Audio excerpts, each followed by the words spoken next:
Good morning or good afternoon, everyone. Welcome to GLI's COVID-19 Health Resource.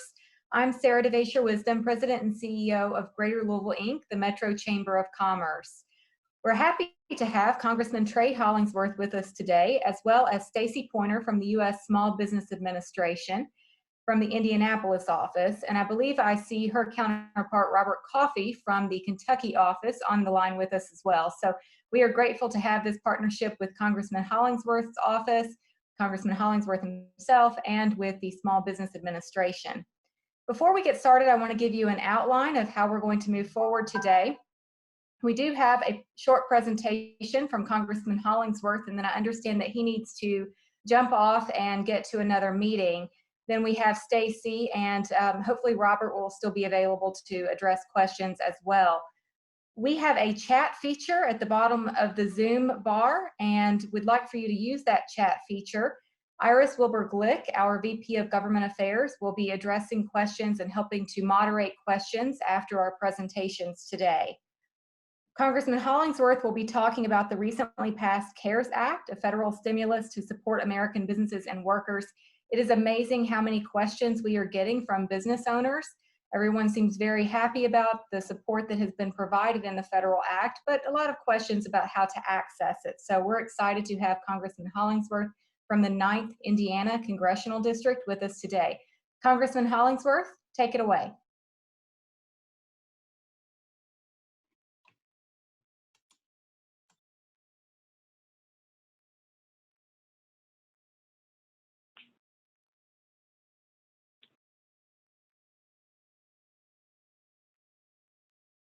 This is John from Representative Hollingsworth's office. I think the congressman is still calling in right now. Apologize for the delay.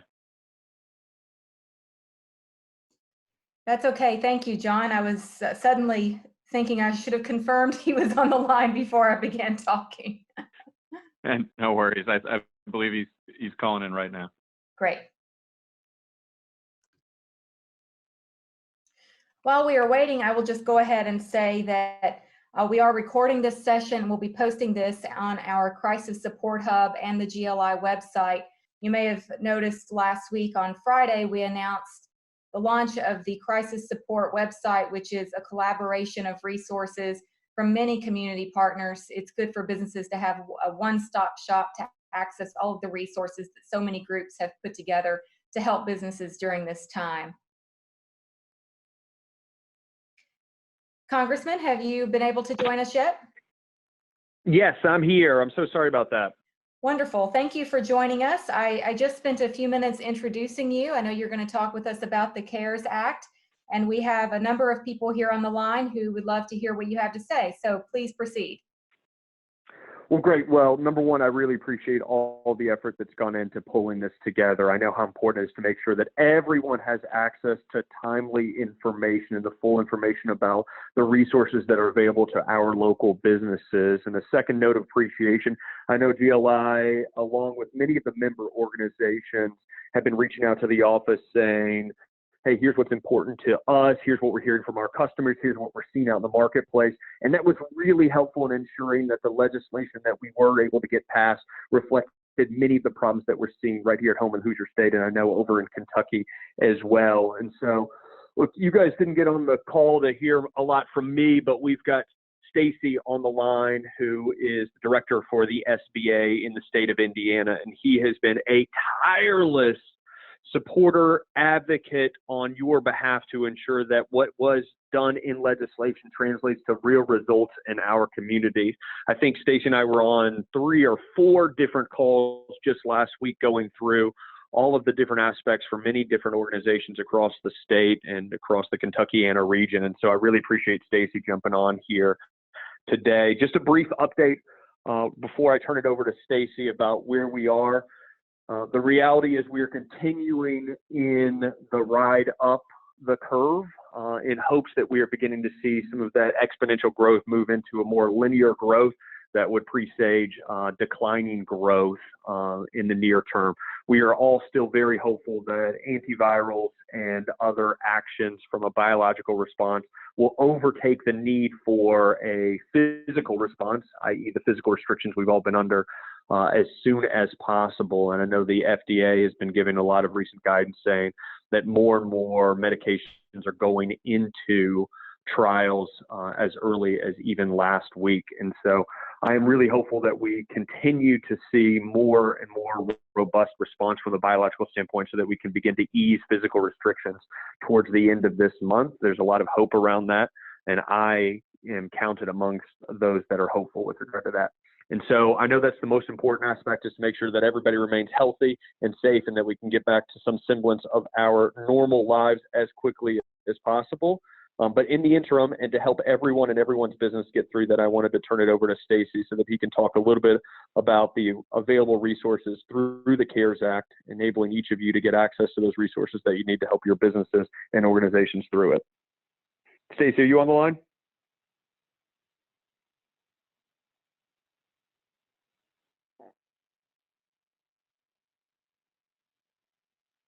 Maybe he's having the same technical issues that I had. Can you hear me now? Oh, Yes. there you are, Stacey. Perfect. Hey, Congressman, how are you? Oh man, I'm delighted that you were on the line. Otherwise, they were going to have to hear me and my poor dad jokes and all the other stand-up bit that I've got going on. That would have been made for a really unpleasant afternoon for them. So I'm glad that you were able to join us. Well, thank you for having me, and thank you for those kind words. I'm also joined on the call today by my counterpart over in Louisville, Robert Coffey. Robert, I know you're on the line, so feel free to jump in and say hi. There you are. Hey, everyone. Hi, Robert. Looks like you're in the office today. Yeah, it's my day to work here. So we are working remotely here in Indiana, but that's okay. We are working, trust me, and we are available to answer calls and messages that have been coming in. So we appreciate the opportunity to be on the line today and tell you a little bit about what's going on at the SBA. As you can probably imagine, we have a few messages and calls that are coming in, and we're doing our best to try to respond to those as quickly as possible. I thought what we could do, if this works okay, I'm going to try to share my screen and show you a little bit about what's going on from our website that has the most updated information. So bear with me for just a second here. Can somebody verify you can see that? Yes, we can. The website? Yes. Yep. See that, Robert? Yes. Excellent. So for the most updated information, this is sba.gov/coronavirus, all one word. This will take you to that website. I know if you look at the URL up there, it kind of gets a little bit longer, but trust me, if you hit sba.gov/coronavirus, it will take you to the site. This is the most updated information that we can provide. One thing that we need to be careful about doing is making sure that we have factual information out there. And unfortunately, there's a lot of information out. I would say most of it's probably factual. However, there's a lot of interpretations that are going on, and we want to make sure that we're avoiding interpretations. So the most factual information would be found at the coronavirus website. So as we scroll down, you're going to see a thing called funding options, a section on funding options. This is probably the most questions that we're getting now on the two types of funding options, the Payment Protection Program, or the PPP, and the EIDL, or the Economic Injury Disaster Loan Program, and also the EIDL Advance is there as well. So we'll talk about both of those. And then there's the Express Bridge Loan, which some lenders may be doing. It's probably not used as much now that the PPP came out on Friday, but it is available. And then finally is the SBA debt relief. If you have a current 7A loan, the SBA is helping to make the payments for you for 6 months. And that's what that SBA debt relief talks about. So what I'd like to do now is to talk about the EIDL and the Paycheck Protection Program. So if we'll click on this and see if that, hopefully you guys can see that, okay. So this is talking about the Economic Injury Disaster Emergency Loan Advance. So you may have heard about this. This will provide up to $10,000 of economic relief to these businesses that apply for this. This is only if they apply for the Economic Injury Disaster Loan and ask for the advance. In order to do that, you'll be able to do that through this website, or you can shortcut it from sba.gov/disaster, not plural, excuse me. We changed the website last Monday. If you applied before last Monday, you did not apply for the advance.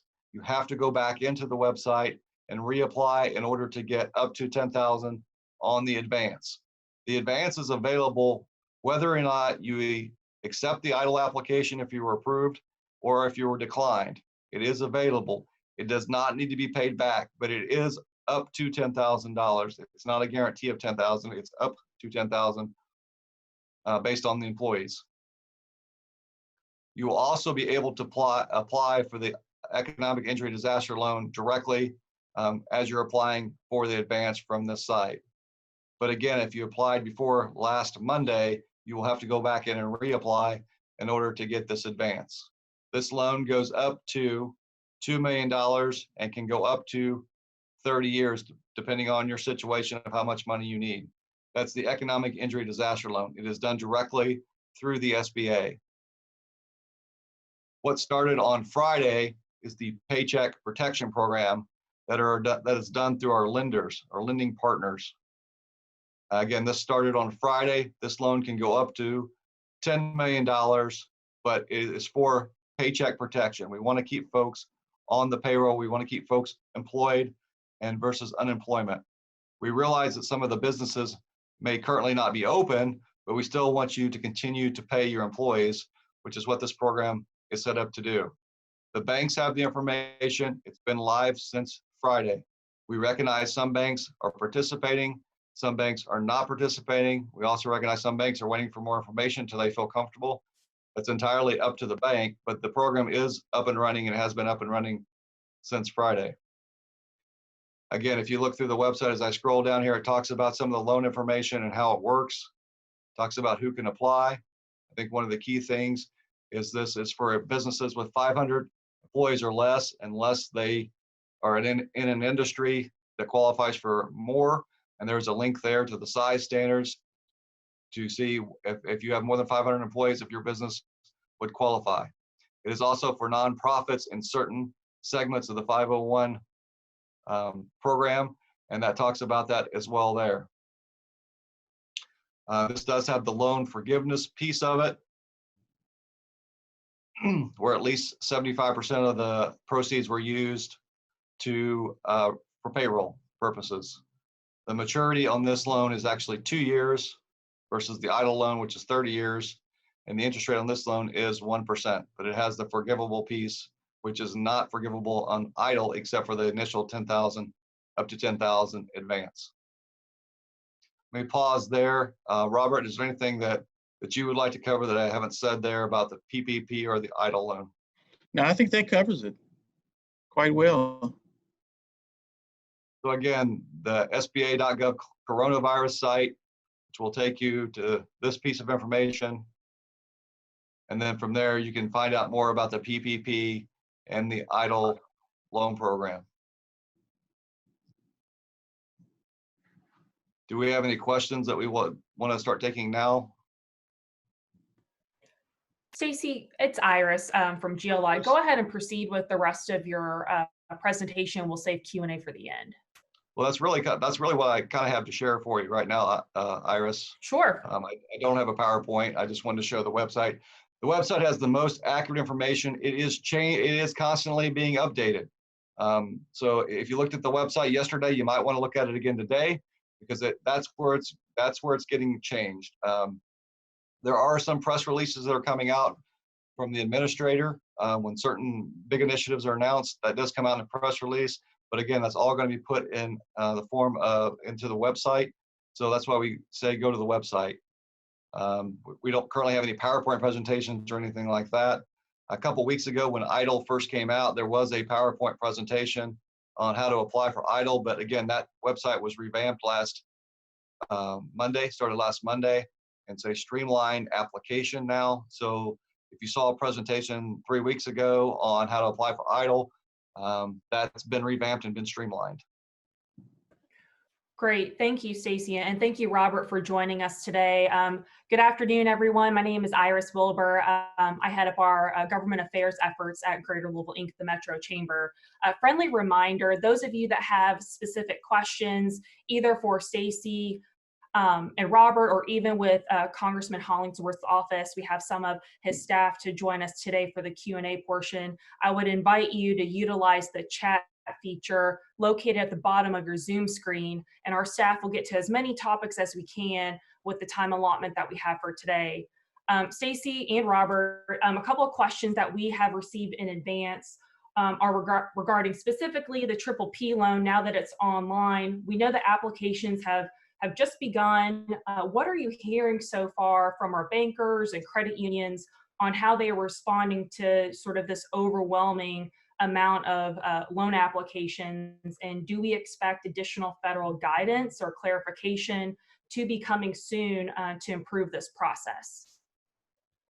Well, I mean, it is a new process, so we are using the standardized 7A loan process, but we've amended that, so it is a new process. So there is a little bit of a learning curve for the lenders, and we're helping work them through that learning curve. I mean, we launched this program in a week's time. If you remember, from the time the CARES Act was passed on the previous Friday to the time this program actually launched on Friday, it was a week. So, I mean, it is a little bit of work in progress, but I will tell you, loans are being made. They were being made on Friday. And so I know certain lenders may be doing more than others right now, but I know others are trying to get up to speed as best as they can, and we're working with them to do that. So I would encourage you to contact your lender to see if they are participating in the program and to get your application started. Great, thank you, Stacey, for that. Another question regarding the loan options that are currently available, the EIDL and the PPP.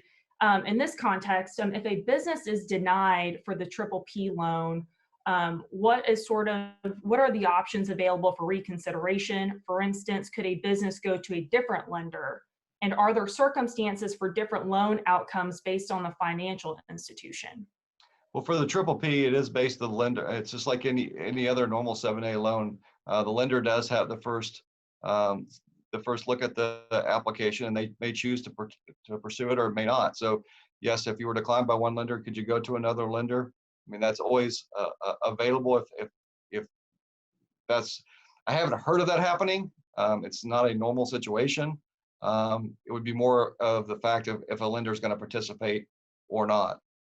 I will say on the EIDL application, if you were declined initially, so let's say you applied before last Monday and you were declined, then you should have received a letter or an email stating that you could reapply under the new streamlined application process that started last Monday.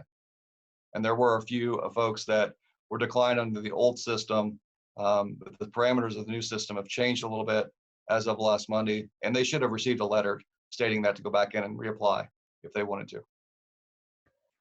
Very good. Thank you for that. That's an important clarification. And we'll be sure to kind of echo a lot of that guidance because we know that some individuals did apply for these loans early on. So the reapplication process is critical. So thank you for the clarification there. Another question, Stacey, for you or Robert, can a business that meets both sets of eligibility requirements for EIDL and PPP, can they apply and accept those loan dollars? And if so, what are the restrictions that come with utilizing the two programs? Yeah, the answer is yes. What they have to be careful of is the use of proceeds. So you cannot have both loans for the same use of proceeds. As you know, the PPP is set up primarily for payroll protection. So if you receive the EIDL loan and you're using some of the proceeds for payroll, and then you get a PPP, you're going to have to use some of the proceeds for PPP to pay back that portion of the EIDL program. You can't have it for the same thing. EIDL, you could do more things under EIDL other than payroll. But the PPP is set up primarily for payroll. So it's yes, but it can't be for the same exact use. Great. And another question for you, what common mistakes or misinformation have you and Robert sort of experienced from the process thus far from small businesses trying to navigate these loan processes? I don't know about common mistakes. I think interpretation has been a lot of the issue. So the CARES Act has been obviously on the front of everyone's mind. And so they see the CARES Act, they read it, and then they interpret from that. But just keep in mind, and the act gives the broad definition of the program, but then how it's actually, how it's set up and being implemented might be a slightly different version of that. And so that's what we have to go by. And people read something and they think that's the way the program is going to be implemented, and that's just their interpretation of it. So I think that's one of the common mistakes. Robert, I don't know if you're seeing anything else. Well, from here, just the fact that the program is constantly being updated. So the information that people are using, for example, as mentioned 3 weeks ago, has changed. And so if you're still relying on that information, you might run into some difficulties. So that's why the website is so important. Keep you updated to the latest version of what's going on, because some of the parameters have changed, been adjusted over the course of these last few weeks. As mentioned, some eligible businesses now weren't eligible before. So it's just good to keep up with the website so that you get the latest information, because that's where a lot of the issues we've seen come from. It's just, if I applied 3 weeks ago, I'm scared to reapply because I will lose my place, and this is first come, first serve. So businesses are going at it that way, but we let them know that they can still reapply and they won't lose their spot in the queue, so that they can have the most recent information, and which would be much faster for them to get the loan. So that's what I've seen. Great, thank you both. Just to kind of give both of you a breather, we're going to kind of jump to the Congressman's staff, and we have some questions for their office, and then we'll circle back to more SBA questions. John Van Buren, I believe you're on the line with us, a legislative director with Congressman Hollingsworth's office. Thank you for being with us. A couple of questions for your team, and I'll let you all sort of divvy up how you want to respond to these questions. The first one that we have, we're hearing that states are still waiting for guidance on how to administer the $600 for the weekly pandemic UI assistance that was authorized through the CARES Act. What can you share about how and when Hoosiers and Kentuckians can gain access to those additional resources? Right. Yeah. So the $600 was actually pretty controversial when it went through the process, particularly in the Senate. They had an amendment debate on this. So there has been a lot of confusion about how this will be implemented. As you know, UI is handled at the state level. So the Indiana Department of Workforce Development is likely the ones who will be able to give you guys the most up-to-date information for the Indiana side. I realize we have Kentucky folks, and I don't offhand know if you guys title yours the Department of Workforce Development or the Department of Labor. But in Kentucky or Indiana, depending on where you guys are, the best person to give a quality answer on that is probably the Department of Workforce Development or Labor, depending on which state your folks are in. But we're happy to follow up on that. We know the clarification is coming down, but it's a state-by-state determination. Thank you, John. About when it'll actually be operationalized, right? Exactly. Yes, please keep in touch with GLI. We're closely monitoring both states and sort of the status of how and when they'll interpret federal guidance and when we can expect the implementation of the additional $600 for UI assistance. And so thank you for that. Another question, John, for you and your team. What can you tell us currently that's on the table for consideration for a phase 4 of a congressional package for COVID-19 support? Yeah, in the interest of being fully upfront with all the folks on the call, and we were hearing talk of phase 4 before phase 3 had officially completed. The Congress isn't scheduled to come back into session until April 20th. So we're starting to hear discussions about what might be addressed in a potential phase 4. I think part of what's important for the folks on the call to be cognizant of is Stacey and his colleague there kind of outlined it. We're just propping up these incredibly large nationwide programs. So I think before we really know anything that's definitive, there's going to be a short, but a short period, but definitely a period where we see how everything's being implemented, right? Because I think phase 4, if we get to a phase 4, will be a lot of addressing what phases 1, 2, and 3 maybe missed, or as we just continue to see the government's response to COVID-19, new issues that come up. So I think at this point, in the interest of just being honest with everybody on the phone, we're hearing a lot of things. I think you guys have probably seen things out in the news media as we have. But as far as what's concrete and what we expect to come, I think it's a really open-ended question. But we're tracking it. And Representative Hollingsworth, a lot of this went through, the Financial Services Committee had a role to play. I think there wasn't a congressional committee that didn't, but for his piece, he'll be on top of it. And I know my colleague Allison Bahuniak's on the phone. I don't know if Allison has anything to add to that, but I can defer to her too.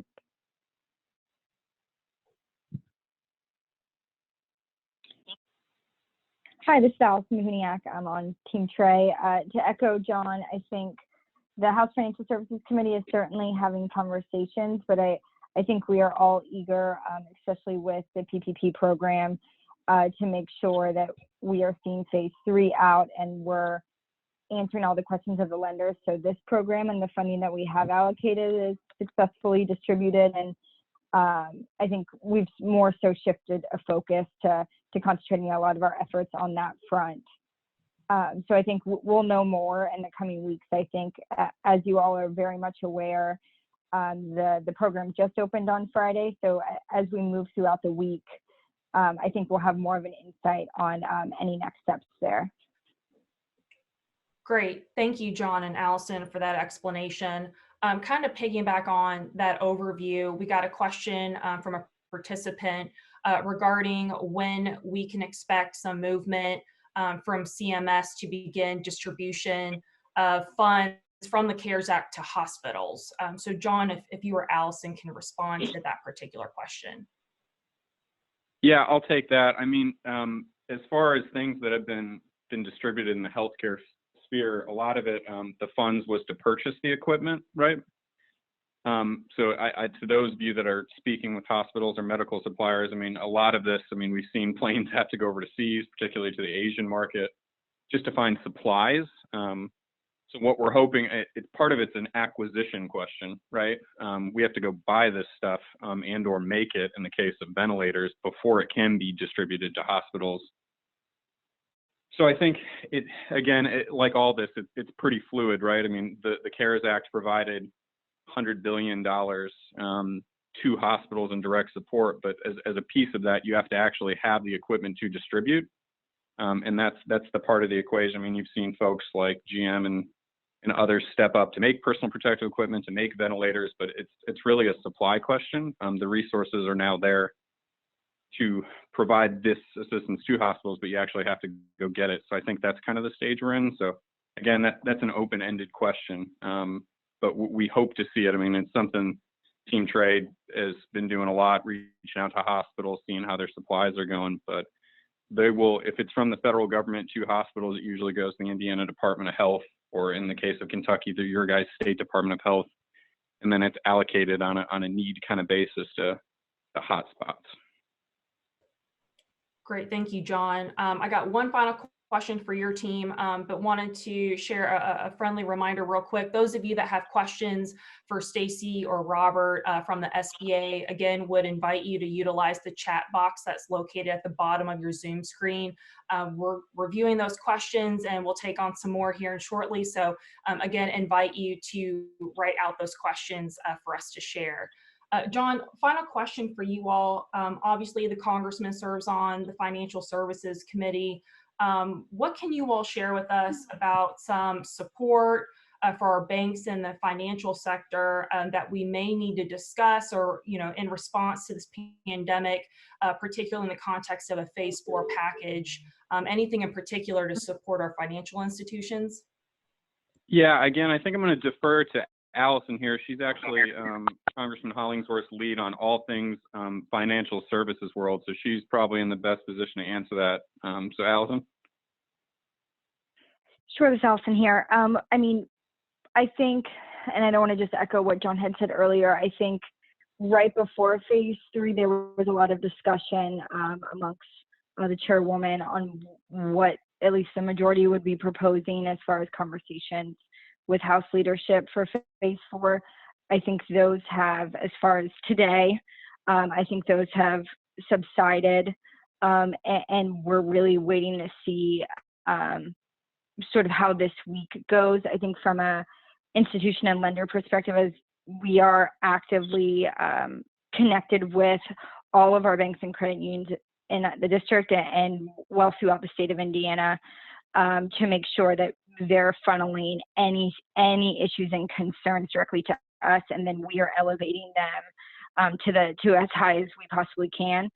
So I'd say in the short answer, right now we're making sure that lenders can have everything they need to give out and participate in the PPP program. As far as beyond that, Trey and myself and the rest of the team are constantly calling our bank presidents to see just how business is going and anything else that we should be aware of. So I think when we know more, I'll certainly be in touch that you can relate to your members. But I think right now we're creating the communication lines open so that way folks in Indiana have a direct communication line into the administration and the agencies to make sure that all of their concerns and issues are being addressed. Great, thank you, Allison, and thank you, John. We're monitoring the chat box as we speak, and so before our time expires today, if there are additional questions for your office, I'll make sure to direct those to you both. I'm going to switch gears again and get some questions over to Stacey and perhaps Robert. We've received a couple of questions regarding the two programs. You know, if and when funds run out, what does that look like? Will additional resources be dedicated to these loan programs? And what can you all share with us about ones that have been approved and funds have been dispersed? Like, are we getting sort of a lot of response? Businesses are getting hold of these checks, or are we still in the queue? Well, the first question about more, you're gonna have to, I'll defer that to our congressional folks. The second question is, we don't have loan statistics right now. All of our resources we're dedicating to standing up the program and getting the program running. I'm sure there'll be more information coming about the statistics later, but the most important thing right now is to make sure the programs are up and running and we're helping folks out. We can talk about the statistics later. I'm sure that will be coming, but we don't have that to share right now. But loans are happening. We do know loans are happening. Yep, I agree. Yeah, and to Stacey's point at you know, the congressional piece, because we obviously provide the resources for SBA to then operationalize. I mean, the program had $349 billion, so that's a good chunk of money by any measure. But like we said, I think, you know, then we start getting into a potential phase 4. But there's going to be tens of millions of businesses probably across the country that are accessing this. So like Stacey said, I mean, I think to the extent we even count Friday as a full business day when it launched, right? I mean, we're less than 48 business hours into this. So I don't know that we just have the data to analyze the volume, but if and when we do exhaust the funds, and depending on where we're at with the whole global kind of response to COVID-19, when and if that happens, then that would be a question for the Congress as a whole again. Great, thank you. Next question I have for the group here regarding loan forgiveness. Stacey, can you kind of outline or reiterate some high points on what businesses need to consider as they are applying for loans, some aspects or changes or plans that they need to make to their operations in order to be eligible for partial loan forgiveness? So on the EIDL program, the only forgiveness on the EIDL program is the initial to up to 10,000. And that's going to be forgiven whether or not they apply before they get the loan, accept the loan, or denied. So that will be that. As far as the payment protection, that has to do with retaining employees. I don't want to get into too specifics of that information. There is the program guide. The final rule, if you will, is on the Paycheck Protection website at sba.gov/paycheck protection. And that can go into a little bit more in depth as far as examples and things of that nature.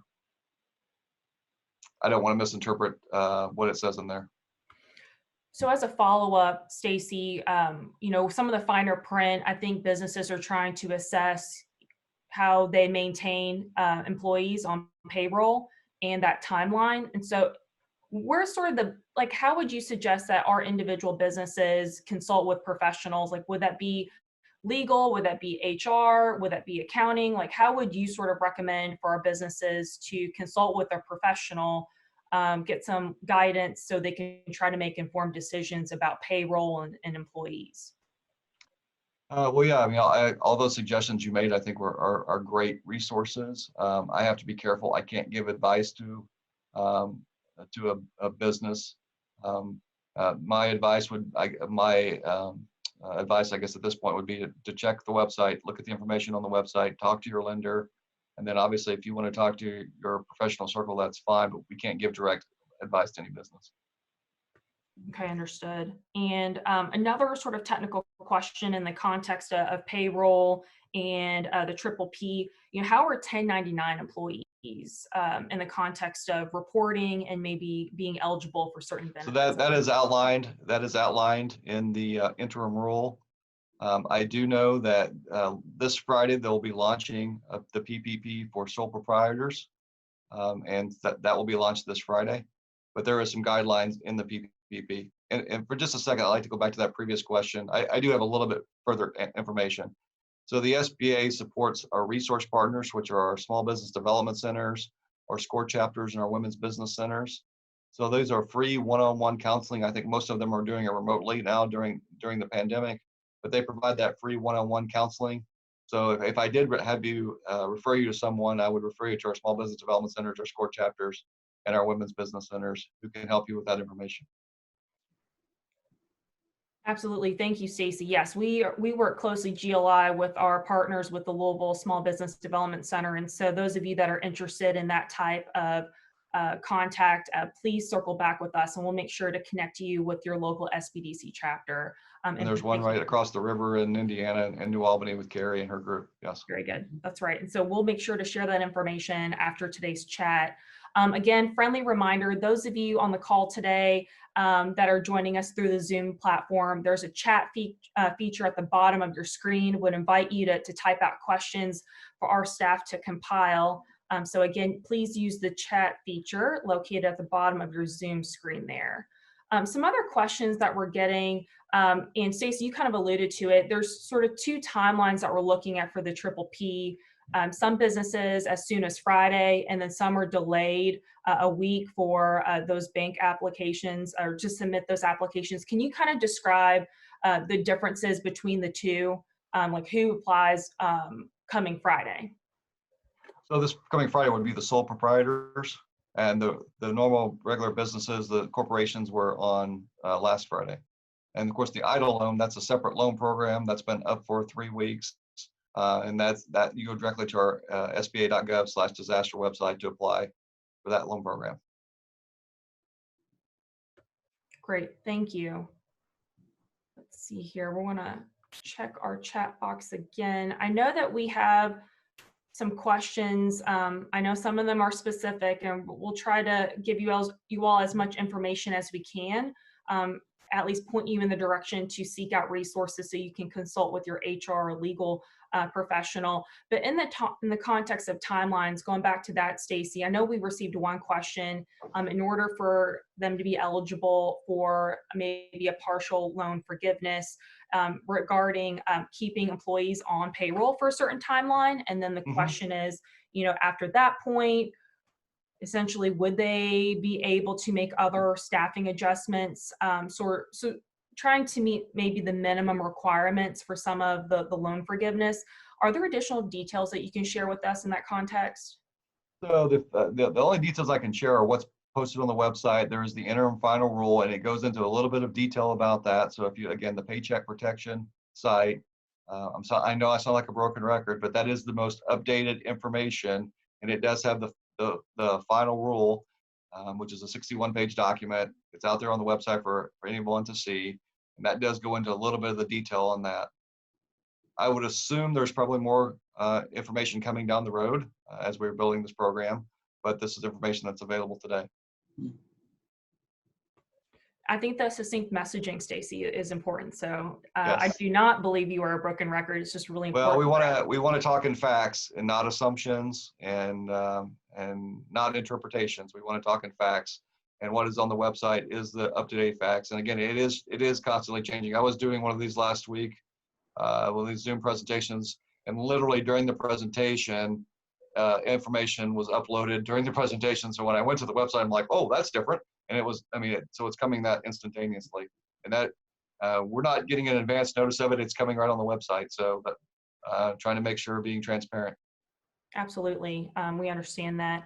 Also want to make a housekeeping announcement. Those of you that joined us a bit late, we are recording this session and we'll be posting more information after the conclusion of this virtual event. And so if you want to listen in to the earlier portion of this program, we'll make that recording available to registrants. So just want to have a friendly reminder on that.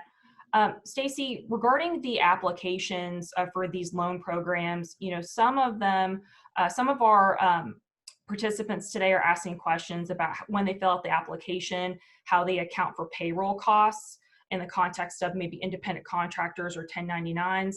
Any words of wisdom on how or when they account for those type of workers? Yes. So again, back to the earlier definition of there is the 31-page document on the website. It's called the interim final rule, and it does show some examples of that. Great, thank you.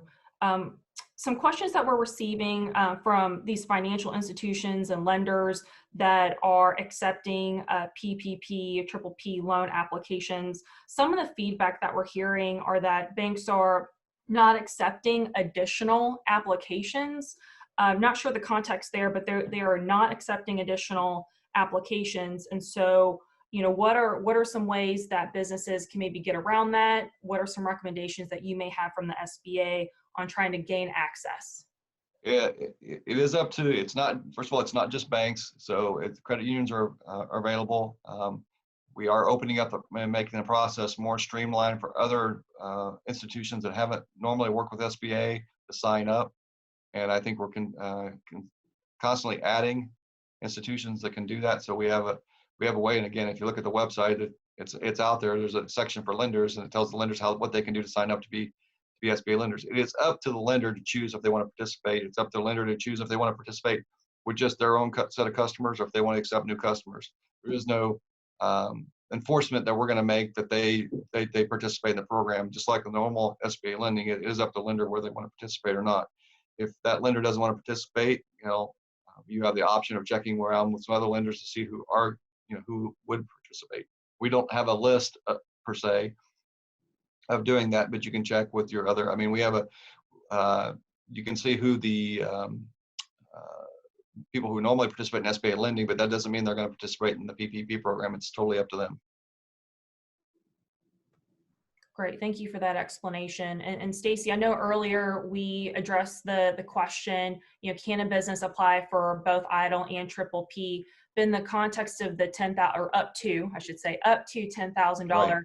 advance, what are the terms on how a business, once they are awarded up to $10,000 in that advance, what are they limited in utilizing those dollars? So the advance, there is no terms. That's basically forgiven.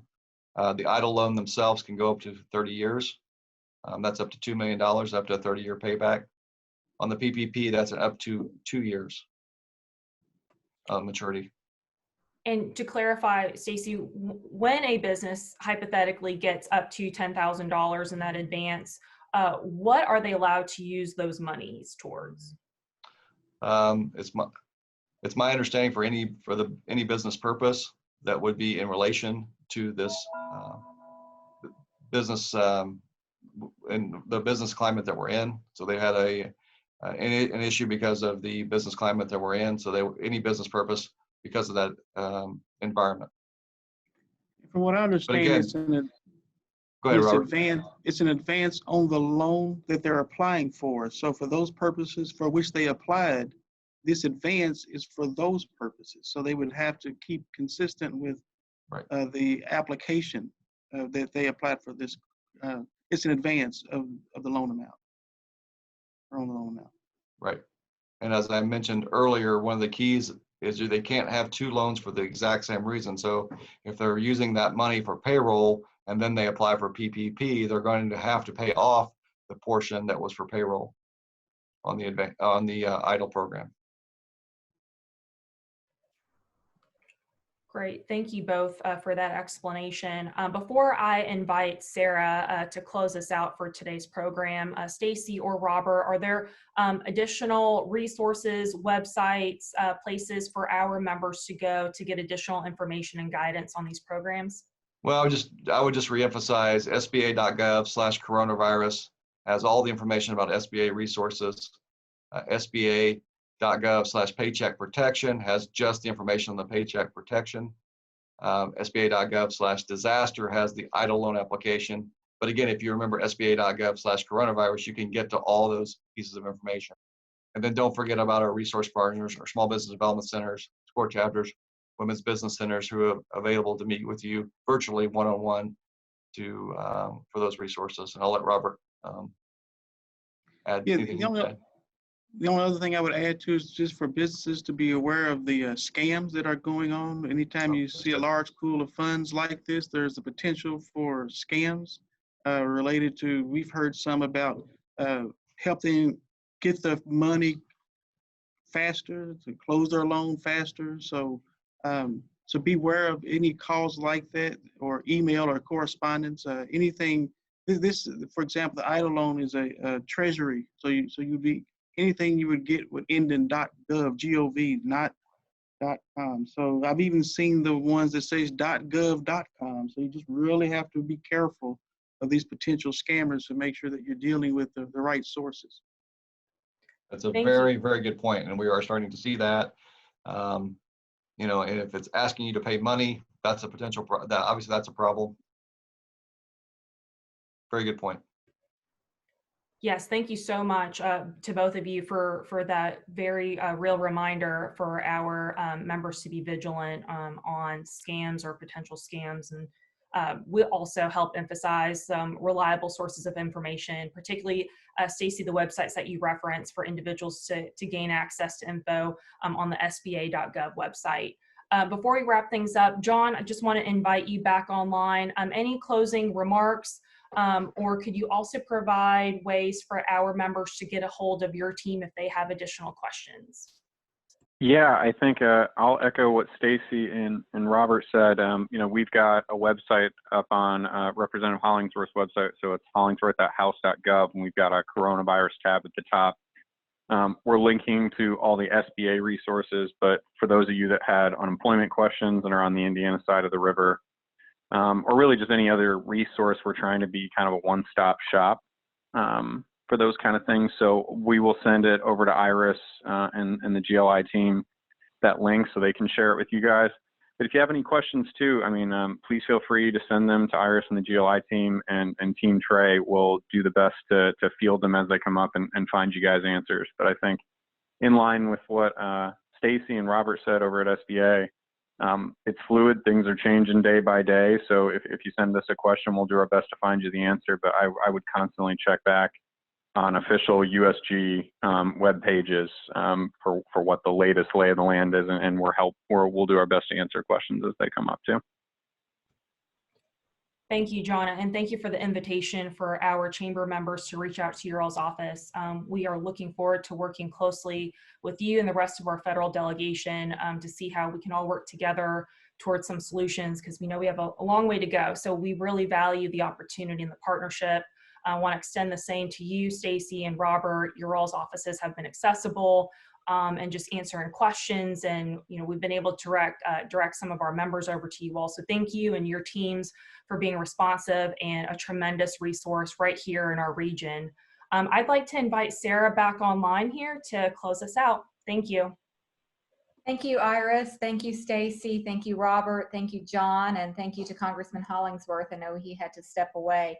But we are doing all we can to help you get through this crisis. We know that this is a difficult time for our community, but there will be an other side to this, and we're going to be there for you as we move into the recovery period, and we're in the meantime going to provide you with as many resources as we possibly can.